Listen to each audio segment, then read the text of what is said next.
dia de celebrarmos a grande vitória da vida sobre a morte, a vitória do nosso Senhor e Salvador Jesus Cristo, dia de celebração, dia que o nosso coração transborda de alegria pela esperança, a esperança de que assim como Ele morreu e ressuscitou, aqueles que morreram em Cristo também ressuscitarão.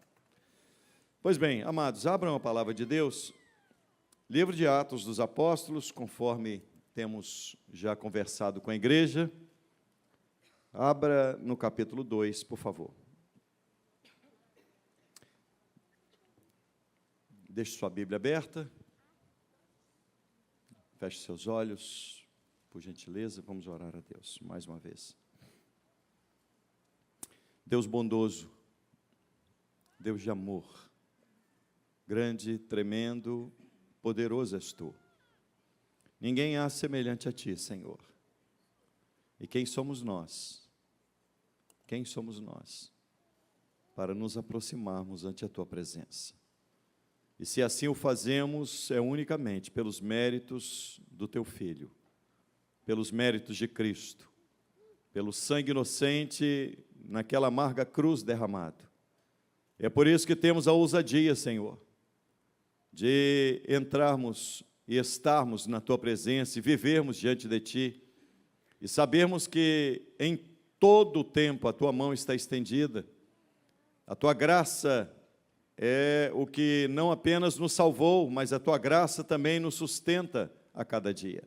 Por isso te louvamos e oramos para que o Teu Espírito Santo aplique esta palavra como ensino ao nosso coração, trazendo benefícios para a nossa caminhada. Oramos em nome de Jesus. Amém. Amém. Pois bem, meus amados irmãos, capítulo 1 do livro de Atos, nós já vimos que o livro de Atos é o segundo livro escrito por Lucas, o médico. O livro de Atos é o segundo volume de uma obra, por assim dizer. O primeiro volume é o Evangelho escrito por Lucas, segundo volume, o livro de Atos. O livro de Atos é um livro que é um livro histórico, é um livro que traz a história da igreja, o início da igreja, a maneira como todas as coisas aconteceram. E o livro de Atos, conhecê-lo é de extrema relevância para que nós possamos entender, primeiro, como a igreja vivia. Isto é, qual é o padrão estabelecido por Deus para a igreja? É o livro de Atos. Reitero aquilo que disse em outras oportunidades. A reforma protestante, ela veio em decorrência de uma deforma. Isto é, a reforma veio em decorrência da deforma. Mas antes de haver a deforma, havia uma forma. E a forma estabelecida por Deus para a igreja está exatamente no livro de Atos. Portanto, se nós queremos ser uma igreja bíblica, nós devemos voltar os nossos olhos, a nossa atenção, o nosso estudo ao livro de Atos para sabermos como eles viveram, como as doutrinas elas foram sendo aplicadas e vividas, de que maneira nós devemos hoje viver aqui. Pois bem, o livro de Atos após inicia com Jesus, juntamente com seus discípulos, após 40 dias ter estado com eles, Jesus é assunto aos céus, os dois anjos colocam-se ao lado dos discípulos, dizendo que aquela cena que eles estavam vendo iria acontecer, como que uma fita rebobinada, assim como para o céu o vistes ir, da mesma forma voltará, isto é, os discípulos vendo Jesus. Então, a volta de Jesus, por esse texto, é uma volta que será visível, audível, gloriosa, poderosa. E vimos também que Jesus deu aos discípulos a seguinte orientação: ficar em Jerusalém, até que do alto sejais revestidos de poder. Eles permaneceram ali. Jesus não disse quando seriam revestidos de poder, mas até porque era necessário que eles vivessem aquela expectativa. E eles passaram mais 10 dias orando, até que foram revestidos de poder. estavam no cenáculo, provavelmente na casa de João Marcos, na casa da mãe de João Marcos, em Jerusalém, no cenáculo que ali havia. Após serem revestidos de poder, aconteceu aquele fato glorioso, quando o Espírito Santo foi derramado, línguas repartidas de fogo pousaram sobre a cabeça de cada um deles, e eles então começaram a falar noutras línguas, conforme o Espírito Santo lhes concedia que falassem. Lembro a vocês hoje aquilo que falei, que a descida do Espírito Santo, a maneira como as coisas aconteceram, foi um momento único, assim como a cruz do Calvário foi um momento único. Você não vê em nenhum outro relato, por exemplo, este fato que aconteceu no livro de Atos dos Apóstolos, isso é, a descida do Espírito Santo, e havia, nesta época, eu lembro que da festa da Páscoa, momento em que Jesus morreu, até a festa de Pentecostes, são duas festas judaicas, festas que exigiam peregrinação, isto é, as pessoas saíam de suas casas, peregrinavam até a cidade de Jerusalém, e eram festas importantíssimas, eram três das grandes, fazia parte das três maiores festas de Israel. Pois bem, havia em Jerusalém, nessa época, pessoas de todos os lugares, partos, medos, elamitas, da Capadócia, da Bitínia, da Ásia, da Arábia, pessoas de todos os lugares. De repente, quando o Espírito Santo foi derramado, cada um os ouvia falar na sua própria língua. E isso é que foi maravilhoso. Então, este fato foi um fato singular, guardem isso, ok? Foi um fato singular, um fato único, apenas naquela época. Hoje você não entra em nenhuma igreja, em nenhuma congregação, e de repente começa a entrar, um exemplo, japonês, francês, alemão, e todo mundo entende o que nós estamos falando na sua própria língua. Foi isso que aconteceu nessa época. Tá certo? Eu fiz uma distinção também, que não é a ênfase do estudo dessa manhã, mas eu fiz uma distinção entre o falar em línguas, 1 Carta aos Coríntios, capítulo 12, 1 Carta aos Coríntios, capítulo 14, o falar em línguas ali é algo diferente daquilo que aconteceu em Atos, capítulo 2, ok? Em Atos capítulo 2, cada um os ouvia falar na sua própria língua. Significa que, em Atos capítulo 2, foi uma pregação, uma proclamação, isto é, quem estava cheio do Espírito Santo e aqueles que chegavam vindo de outras partes, os ouviam falar de Deus, magnificar a Deus na sua própria língua. Isto é, ouviam uma pregação, uma proclamação de quem é Deus. Já na primeira carta aos Coríntios diz que quem fala em línguas, em espírito, fala com Deus, e ninguém o entende. Paulo chega a dizer assim, se eu orar em espírito, meu espírito ora bem. Se eu falar em línguas, meu espírito ora bem. Mas a minha mente fica infrutífera. Certo? Então, há uma distinção entre Atos capítulo 2 e 1 Carta aos Coríntios capítulo 14. Não há como fazer uma correlação entre este fato e a doutrina ali acerca dos dons espirituais, ok? Entendido isso? Em outra oportunidade nós entraremos, propriamente dito, na primeira carta dos Coríntios, ok? Só para vocês terem esse entendimento distinto. Uma coisa é uma coisa, outra coisa é outra coisa. Eu quero lembrar a vocês que aquele momento foi um momento singular, por quê, queridos? Era o início de uma nova etapa. Era o início de um novo momento. Era algo completamente novo que iria acontecer dali por diante. Então, era necessário que fosse extremamente impactante, era necessário que houvesse uma manifestação poderosa, gloriosa, distinta, única, exclusiva para aquele momento, porque era o início de uma nova etapa. Era o cumprimento da profecia de Joel. Era um momento novo para a igreja. Ok? Então, aquele momento foi singular, assim como a cruz do Calvário foi único. Vamos à frente. Pois bem, eu falei também sobre o apostolado e os critérios para ser apóstolo. Eu vou rapidamente repassar. Primeiro, os requisitos para apostolado. Não ser colocado na função por nenhum homem. Gálatas capítulo 1, verso 1. Segundo critério, não ter conhecido o evangelho por meios comuns. Gálatas capítulo 1, verso 1 e também verso 12.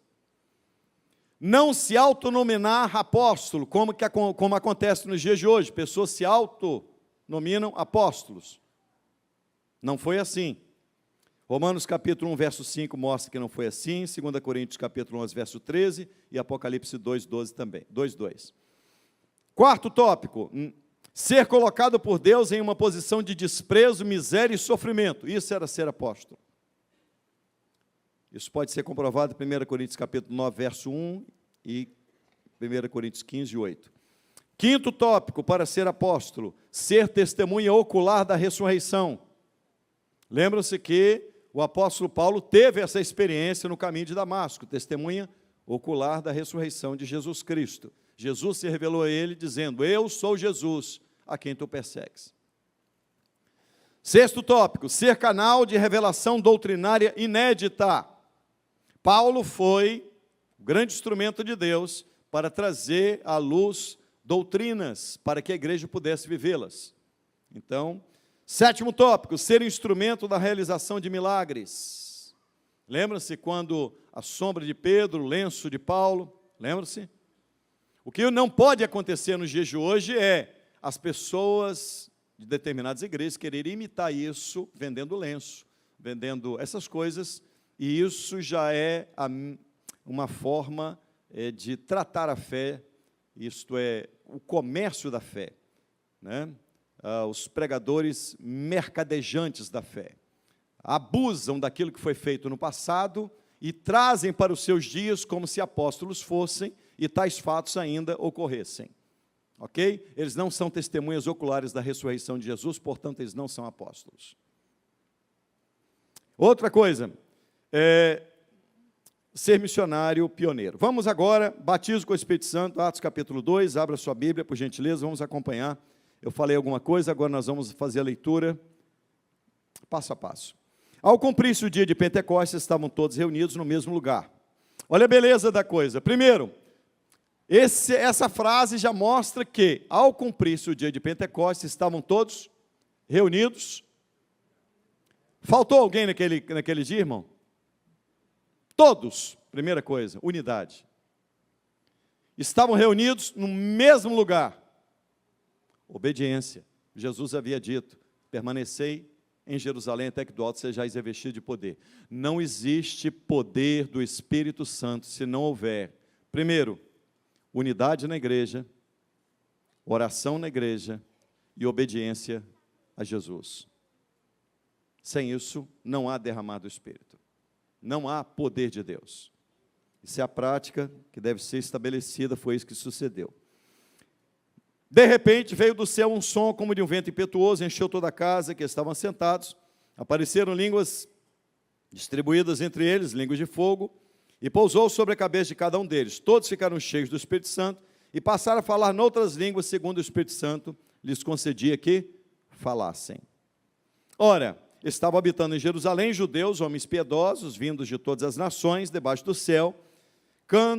Quando, pois, se fez ouvir aquela voz, aqui, preste atenção, aqui não se trata de algazarra, não se trata de mudar a voz, não se trata de assovio, de pular, não é nada disso que aconteceu.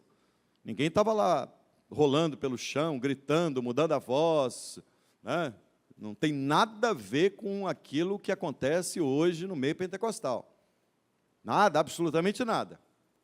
Ninguém assoviava, não tinha nem nada disso que estava acontecendo, irmãos. Nada disso. Tá bem? Dá para entender?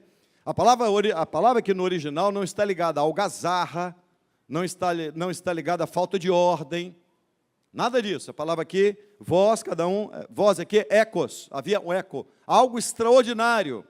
O Espírito Santo operou algo tão extraordinário e as pessoas, movidas pelo Deus Espírito Santo, foram até aquele lugar para ver o que estava acontecendo.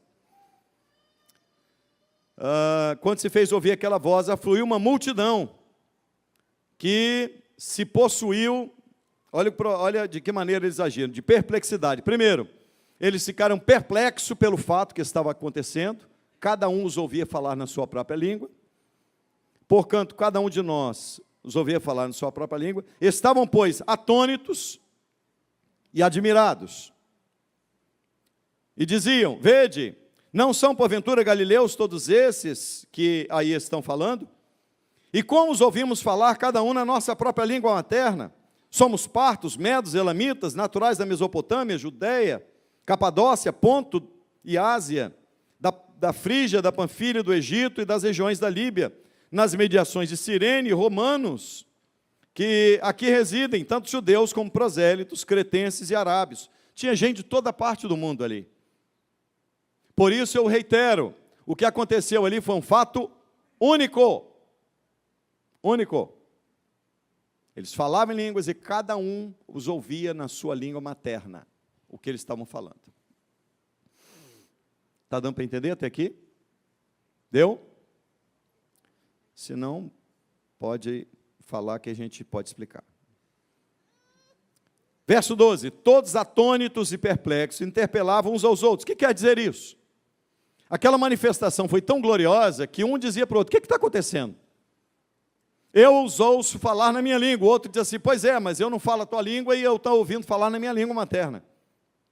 Estavam perplexos, havia perplexidade por parte de alguns. E interpelavam uns aos outros. O que quer dizer isso? Outros, porém, zombando, diziam: estão embriagados. Então, no meio, existem dois tipos de comportamentos do mundo para com a igreja. Primeiro, perplexidade quanto àquilo que Deus faz.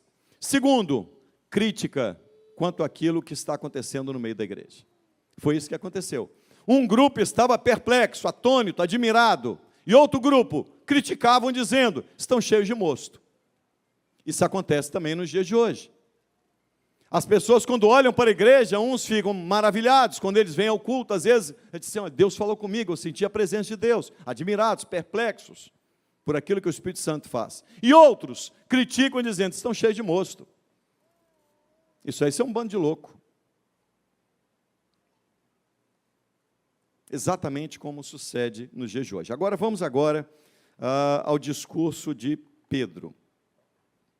Eu disse que não foi barulho, não foi algazarra, não foi falta de ordem, nem histeria, né? A palavra usada ali foi ecos, uma palavra usada para descrever estrondo do mar. Tá?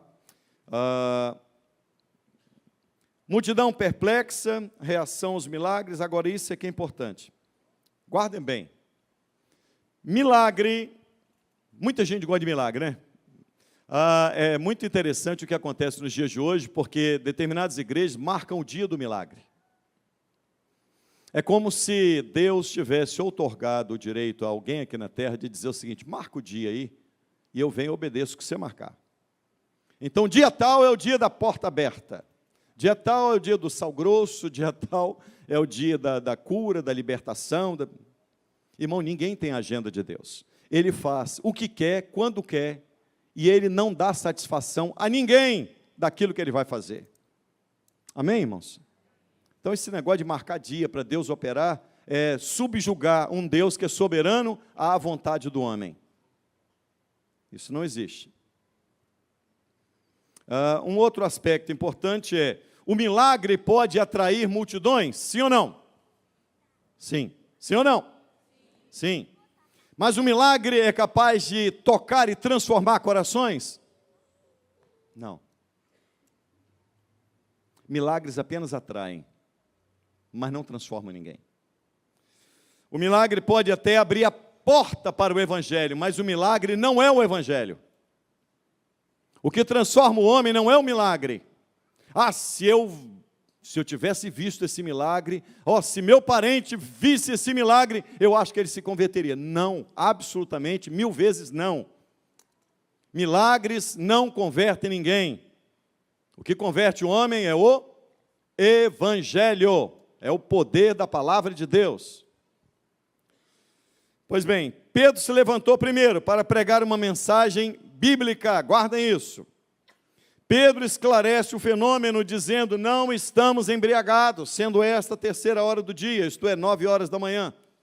Aí, olha de que maneira Pedro começa a pregar. Primeiro, Pedro vai fazer uma correlação, guardem isso. Pedro faz uma correlação entre o fato que estava acontecendo ali com o cumprimento da profecia no livro de Joel. Pedro vai fazer uma correlação. Isso é importante. E aqui, olha o que diz a palavra de Deus, acompanha comigo. Verso 17. Pedro vai citar Joel. Olha como ele começa citando. Guarda para você aprender que isso é importante agora. Não estamos embriagados, sendo esta a terceira hora do dia. Mas o que ocorre é o que foi dito por intermédio do profeta Joel. 2 pontos. Verso 17. Como é que começa a frase? E acontecerá nos últimos dias. Para um pouquinho para você entender. Quando iniciaram os últimos dias, esse tempo, quando os últimos dias se iniciaram? Agora? É agora? Quando os últimos dias iniciaram? Lá em Pentecostes, filho. Então esse negócio de dizer, não, nós estamos nos últimos dias. Não, nós estamos nos últimos dias desde Pentecostes, há 2000 anos atrás. Ok, irmãos? Eu já ouvi gente pregar cada absurdo, dizendo que o Espírito Santo foi derramado lá, mas agora é os últimos dias e agora ele está operando aqui. Então, o que ele não fez lá, ele está fazendo aqui agora. Isto é, ele está dando revelações novas, porque nós estamos vivendo os últimos dias. Não, ele não está vivendo, nem não está dando revelações novas, porque os últimos dias começaram quando? E o cânon está? Não tem ninguém com autoridade apostólica para escrever cartas nos dias de hoje. Então o cânon está fechado, não tem revelações novas.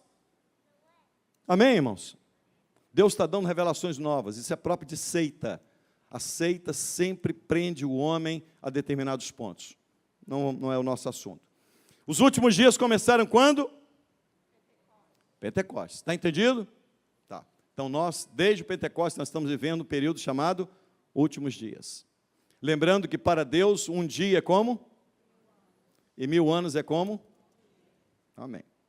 Acontecerá nos últimos dias, diz o Senhor. Isso aqui é Pedro citando Joel. Derramarei do meu espírito sobre toda a carne. Vossos filhos e vossas filhas profetizarão. Você está vendo agora que ele vai, primeiro, ele não vai fazer. O derramar do Espírito rompe com barreiras. Olha que coisa extraordinária. O derramar do Espírito rompe com barreiras. Primeiro, homem e mulher, filhos e filhas. Profetizarão. Vossos jovens terão visões, vossos velhos sonharão sonhos. Rompe com a barreira de dizer, jovem é para isso e o ancião é para aquilo. Até sobre os meus servos e servas derramarei do meu espírito naqueles dias, isto é, rompe com barreiras de homem e de mulher, rompe com a barreira de idade e rompe com a barreira de que não existe ninguém que seja menor nem que seja maior. Servo e serva, isto é, independente de quem seja, o Espírito Santo está derramado. Independente da cultura, independente do sexo, independente da condição social, independente da conta bancária, independente de qualquer coisa, o derramar do Espírito é para todos. Um rompimento drástico. Derramarei do meu Espírito sobre todas naqueles dias e profetizarão. Mostrarei prodígios em cima no céu e sinais embaixo na terra, sangue, fogo, vapor e fumaça. O sol se converterá em trevas. Olha como ele vai falar dos últimos dias. Ele começa falando do derramar do Espírito e ele vai entrando em um assunto escatológico. Nós não vamos falar nisso, tá? Porque iria requerer um outro viés. O sol se converterá em trevas, a lua em sangue, antes que venha o grande e glorioso dia do Senhor. Lembra-se o que está escrito no Evangelho de Marcos? Lembra-se? O sol se converterá em trevas, lembra-se? Lembra-se que o final vai ser assim? Lembra-se que haverá prodígios no céu e na terra, lembra-se? Antes que venha o grande e glorioso dia do Senhor. Então ele vai mostrar o quê? Os últimos dias estão relacionados a Pentecostes até a segunda vinda de Cristo. E acontecerá que todo aquele que invocar o nome do Senhor será salvo. Agora para e preste atenção. você vai observar que o derramar do Espírito tem um objetivo, qual seja? O grande objetivo do derramar do Espírito. Grande objetivo é? Bem alto, gente. Eu sei que vocês sabem. O grande objetivo qual é? Salvação. O grande objetivo não é dizer, nós somos a igreja do milagre. Nós somos a igreja que os sinais estão acontecendo. Não, não, não. O grande objetivo do derramar do Espírito é a salvação. É isso que fica claro. Isso é, o Espírito Santo foi derramado para que a igreja fosse cheia do Espírito Santo, para que testemunhasse com ousadia e falasse de uma mensagem que não é uma mensagem comum para o mundo. O nosso Salvador não está no túmulo, o túmulo está vazio. O túmulo de Buda está lá, de Confúcio está lá, de todos os líderes estão lá, mas o nosso Salvador não, o túmulo está vazio. A mensagem da igreja é uma mensagem incomum, singular, ninguém tem a mensagem da igreja, totalmente diferente de todos os demais. O objetivo então é a salvação. Agora, vamos a verso 22. Varões israelitas, atendei a estas palavras. Presta atenção agora na pregação de Pedro. Olha a maneira como Pedro vai explanar a mensagem. Primeiro, Jesus, o Nazareno, varão aprovado por Deus, diante de vós, com milagres, prodígios e sinais, os quais o próprio Deus realizou por intermédio dele entre vós, como vós mesmos sabeis. O que ele está falando aqui? A primeira coisa que Pedro vai pregar é apresentar a Cristo como Deus. Primeira coisa que ele faz, ele apresenta a divindade de Cristo. Ele é Deus. Mas ele vai apresentar também a humanidade de Cristo. Continuemos a leitura. Primeiro, a vida de Cristo, varão aprovado. Segundo, a morte de Cristo. Não foi um acidente de percurso. A morte de Cristo foi um plano celestial. Jesus não morreu porque Judas o traiu, porque o sinédrio judaico conspirou contra ele, porque Pilatos covardemente o sentenciou à morte. Não, não, não. Ele morreu por um plano eterno de redenção estabelecido pelo Pai. Amém? O controle das coisas estão nas mãos de Deus e não nas mãos dos homens. Sendo este entregue pelo determinado desígnio e presciência de Deus. Ele está dizendo, Ele é Deus, Ele é divino, Ele é eterno, Ele é Senhor. Mas Ele foi entregue por determinado desígnio e presciência de Deus. Agora presta atenção em duas frases, que eu não vou explicar agora, eu quero que comece a entrar devagarzinho na cabeça de vocês. Duas coisas caminham juntas. Presta atenção, toda atenção agora é importante. Duas coisas caminham juntas no plano de redenção. Primeira, soberania de Deus. Isto é, foi por determinado conselho, foi presciência de Deus, foi Deus que determinou, foi Deus que assim planejou. A morte de Cristo não foi um acidente, isto é, foi uma determinação divina. Soberania. Agora olha o que ele diz logo em seguida, a responsabilidade do homem.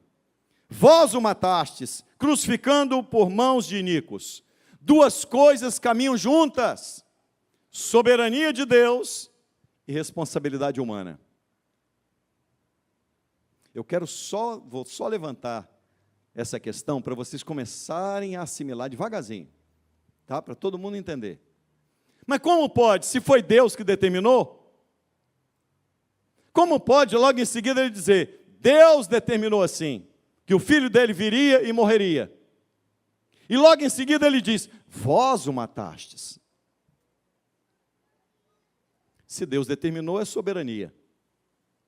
Se nessa mesma frase ele diz, vós o matastes, responsabilidade humana. Duas coisas caminham juntas, soberania de Deus e responsabilidade do homem. Todo mundo vai entender com o passar do tempo, tá? Vamos bem devagar para a coisa ir assimilando, para você entender que, primeiro, se nós somos uma igreja bíblica, nós temos que entender a Bíblia como ela é. Não podemos ter ouvidos onde a Bíblia não tem voz.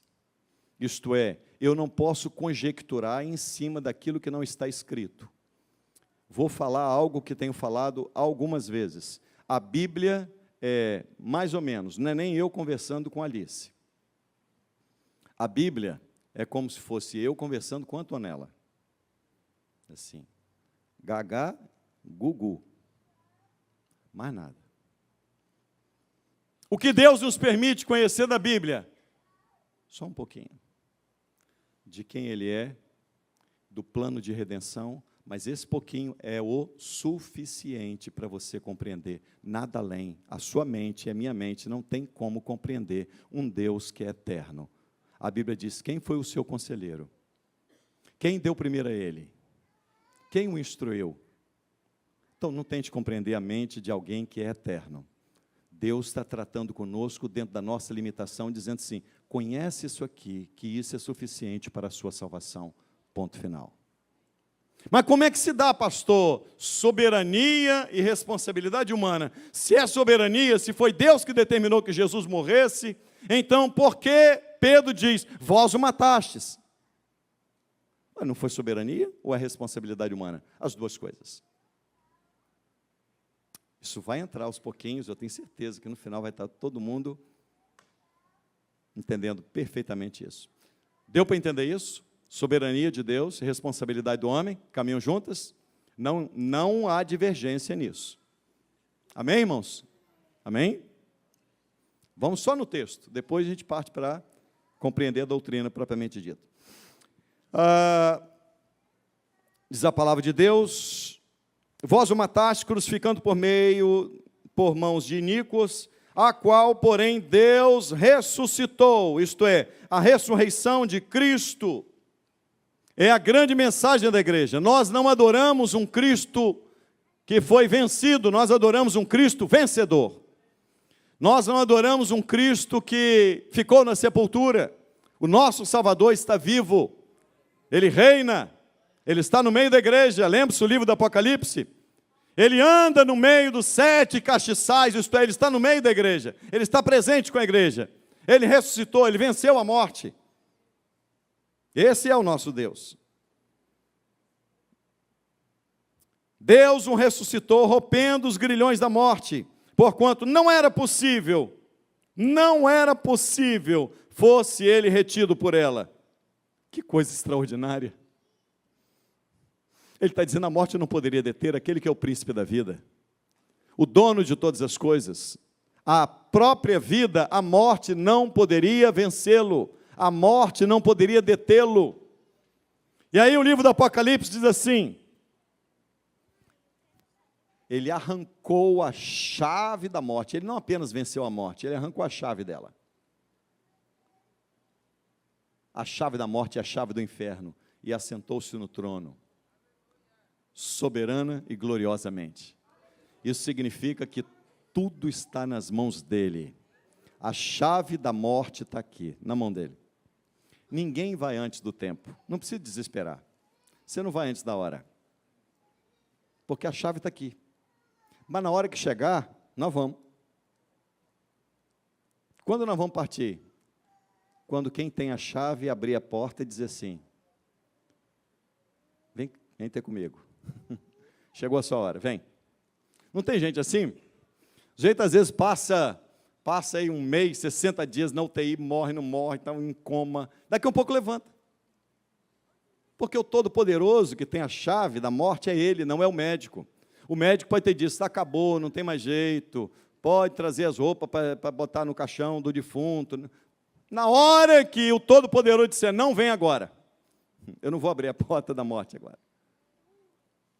E outros, que estão muito bem, no dia seguinte, fulano, sabia, dormiu, jantou bem, conversou, bateu papo. De manhã, não acordou. Porque quem tem a chave da morte é o nosso Salvador. Ele venceu a morte, Ele tem a chave da morte.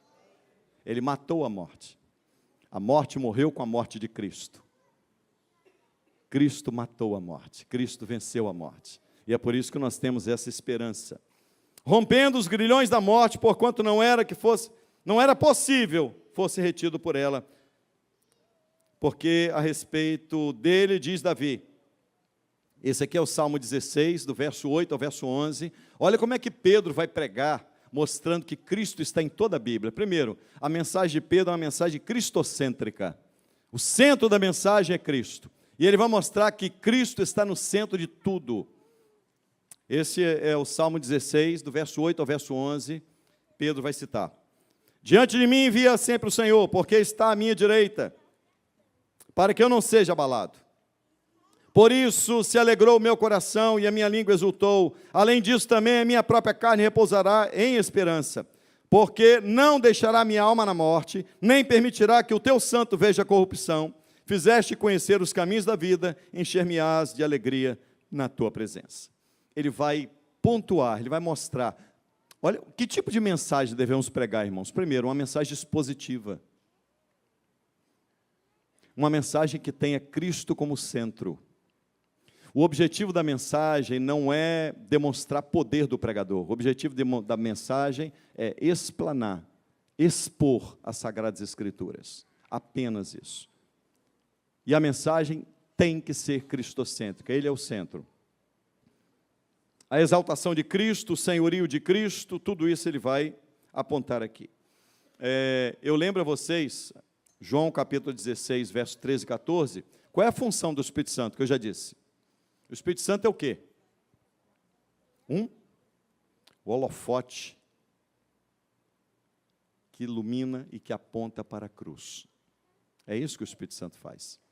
O que está escrito? Pode projetar, por favor? Acerca da obra do Espírito Santo. Ao contrário do que as pessoas imaginam, que o Espírito Santo é para a pessoa mudar de voz, rolar, babar, né? Nada disso. Isso não tem nada a ver com a obra do Espírito Santo. Para demonstrar poder, que nós somos uma igreja de poder, o Espírito Santo... Não, o Espírito Santo não veio para isso. João capítulo 16, vamos só dar uma passadinha aqui para a gente poder sedimentar isso na cabeça dos irmãos. Versos 13 e 14.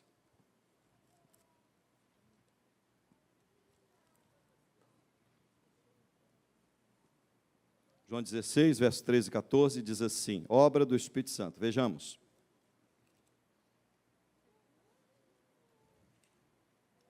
O que diz a palavra de Deus?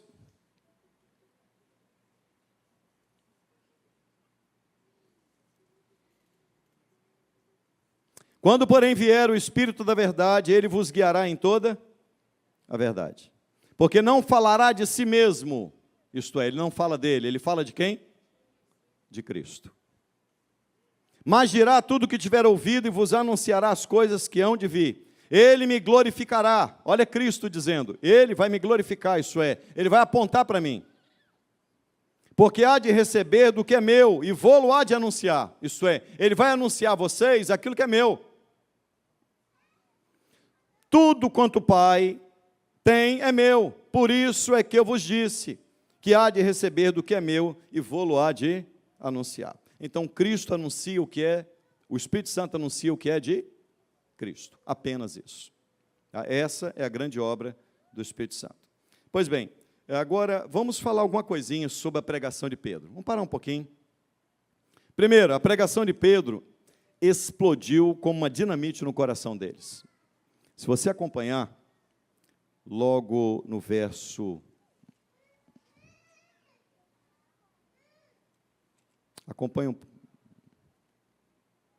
Acompanha para mim, por gentileza, verso 37. Ouvindo eles estas coisas, olha o que aconteceu. Isto é, Pedro pregando uma mensagem cristocêntrica. Ouvindo eles estas coisas, compungiram-lhes o coração e perguntaram a Pedro e aos demais apóstolos, que faremos, irmãos? Vamos voltar um pouquinho. Houve alguma conversão com as línguas de fogo? Sim ou não? Houve alguma conversão com um grande sinal de cada um os ouvindo falar na sua própria língua, um grande milagre? Houve? Alguém mudou de vida pelo milagre? Não, porque o milagre não é o Evangelho, o milagre apenas abre a porta para o Evangelho. O Evangelho está aqui. Amém? A igreja precisa focar na Bíblia e não em milagres. Sai fora do charlatanismo. Deus cura, cura. Deus opera maravilhas, opera. Mas a tônica não é essa. O Evangelho não veio para resolver problemas aqui e te deixar aqui. O Evangelho veio para resgatar você e levar para uma vida eterna com Cristo. O objetivo do Evangelho é a salvação, é a vida eterna. Não é melhorar a nossa vida aqui. Ouvindo eles estas coisas, o que aconteceu com eles? Compungiu-se-lhes o coração e perguntaram. Compungiu aqui, catanusso, significa picar, furou, atormentou. A pregação de Pedro, todas as vezes, guarda bem isso. Isaías capítulo 55, verso 11, diz assim: assim será a palavra que sair da minha boca, sairá e não tornará para mim vazia, antes cumprirá o que me apraz. Todas as vezes que o pregador é fiel às Escrituras, a palavra vai e não volta vazia. Ela cumpre o que apraz ao Todo-Poderoso. Deus não tem compromisso com o que eu falo, com o que eu prego. Deus tem compromisso com a sua palavra. Por isso, as mensagens têm que ser bíblicas. Tem que ter embasamento bíblico, tem que ser uma mensagem expositiva. Não pode se tirar um texto do contexto. Não pode se usar alegorias, tirando uma parte da Bíblia e fazendo a aplicação que bem lhe convém. Isto não é exposição bíblica. Isto não é ser uma pregação fiel às Escrituras. Amém, irmãos? Isso pode trazer glória para o homem, mas não dá glória a Deus. A glória é Deus quando você expõe a palavra dele do jeito que é. E só existe eficácia na pregação quando você expõe biblicamente o que está escrito. Compungiram-se os corações, quer dizer, no original, catanusso, isto é, a pregação de Pedro foi tão contundente, tão bíblica, tão eficaz, que é como se eles fossem atormentados ali, no sentido de picados, a mente deles, a consciência deles foi picada, isso é, eles foram, aquela palavra entrou lá dentro deles. Compungiram-se os corações. Uma mensagem poderosíssima. Só Deus pode agir na vida de cada um de nós. Eu quero lembrar o que está escrito acerca da palavra de Deus. A palavra de Deus é o quê? É espada que penetra. A palavra de Deus é martelo que esmiuça. A palavra de Deus é água que limpa. A palavra de Deus é vinho que embriaga. A palavra de Deus é bálsamo que cura. A palavra de Deus é lâmpada para os pés e a palavra de Deus é luz para o caminho. Sem o poder da palavra de Deus, nada acontece na igreja. Precisamos entender que o foco da igreja não é o pregador, é a palavra de Deus. O foco da igreja que é uma igreja sadia, não é exaltar ninguém que pregue, mas única e exclusivamente entender, a Bíblia é o nosso regimento, a Bíblia é a nossa regra de fé e prática. Pronto. Sem a qual nada acontece.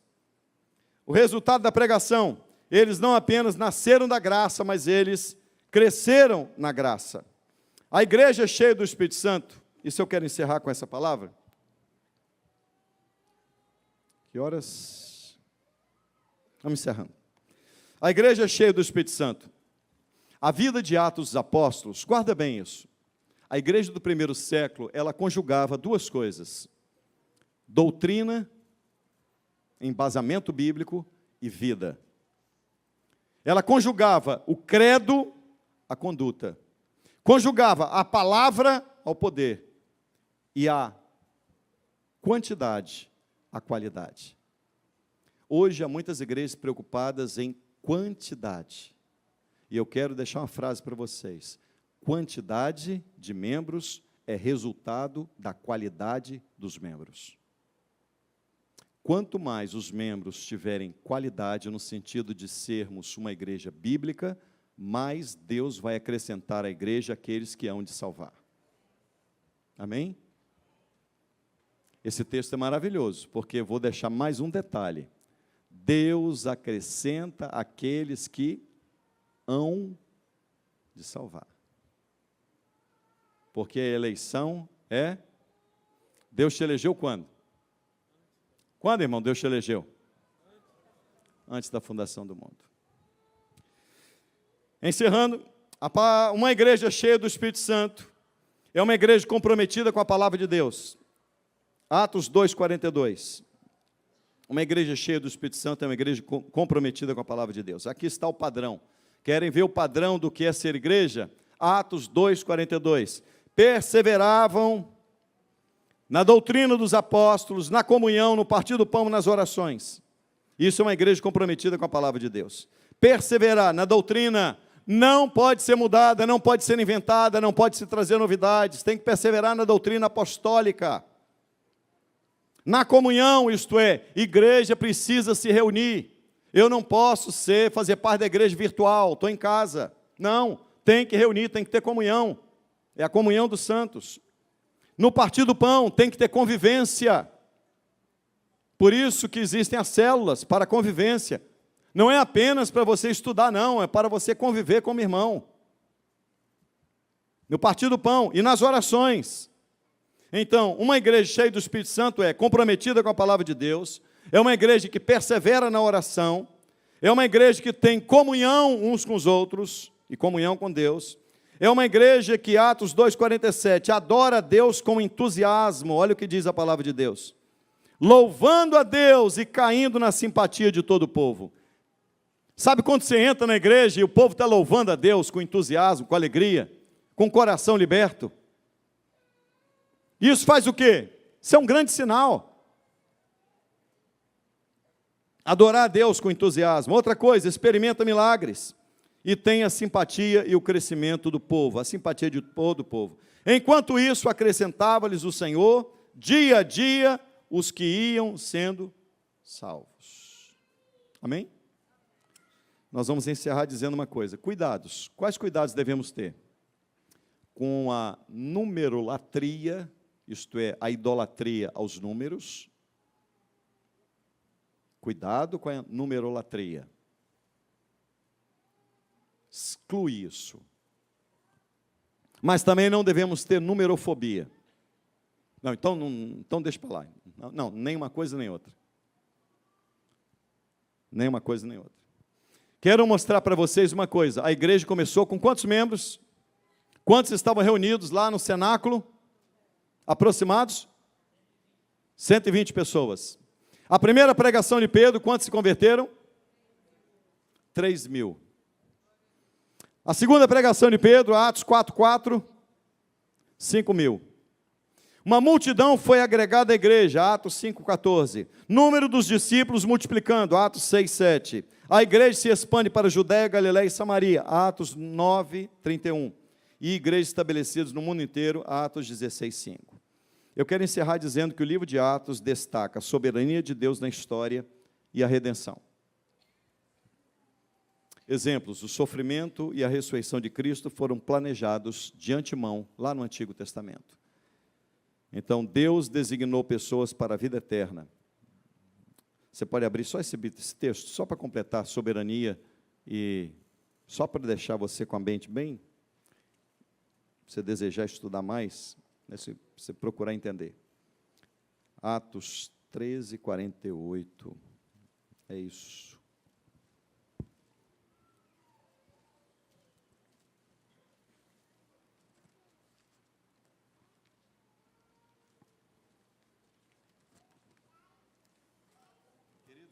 Uma das coisas que nós mais importantes aprendemos hoje, e eu quero enfatizar, e quero encerrar com isso, é a compreensão, que vocês compreendam, soberania e responsabilidade humana caminham juntos.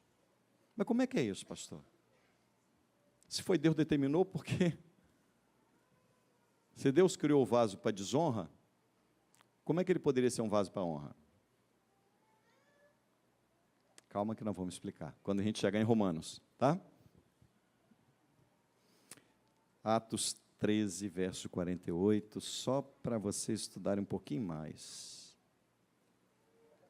Minha Bíblia está com a letra tão pequenininha. Os gentios, ouvindo isto, regozijavam-se e glorificavam a palavra de Deus. E creram. Vamos ler alto, irmãos. Atos 13, 48. Vamos ler alto, todo versículo. Todo mundo junto? Os gentios, ouvindo isto, regozijavam-se e glorificavam a palavra do Senhor, e creram todos os que haviam sido.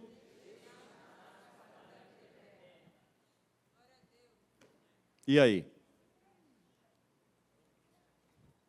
Não é soberania? Onde está a responsabilidade do homem? Teve um irmão, encerrando, ele virou para mim e disse assim: tudo bem, pastor, eu sei que está escrito, eu sei que está escrito, eu sei que não há como dizer que não está escrito, mas a questão é a seguinte: como é que o senhor me explica o seguinte versículo? Eu falei, bom, diz o versículo que eu vou tentar explicá-lo. Deus amou o mundo de tal maneira que deu o seu Filho unigênito para que todo pastor, todo aquele que nele crê não pereça, mas tenha vida eterna. Eu falei, olha, eu poderia parar a gente teria que parar umas 2 horas para falar desse texto, mas eu vou falar só de um detalhezinho pequenininho.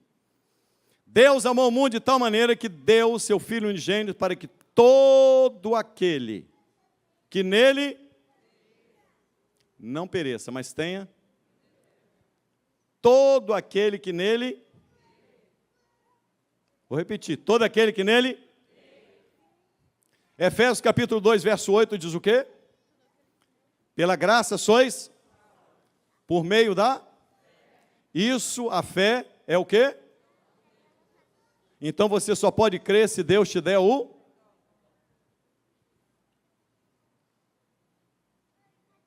Todo aquele que nele crê será salvo. E você só pode crer se Deus te der a fé, porque a fé é um dom.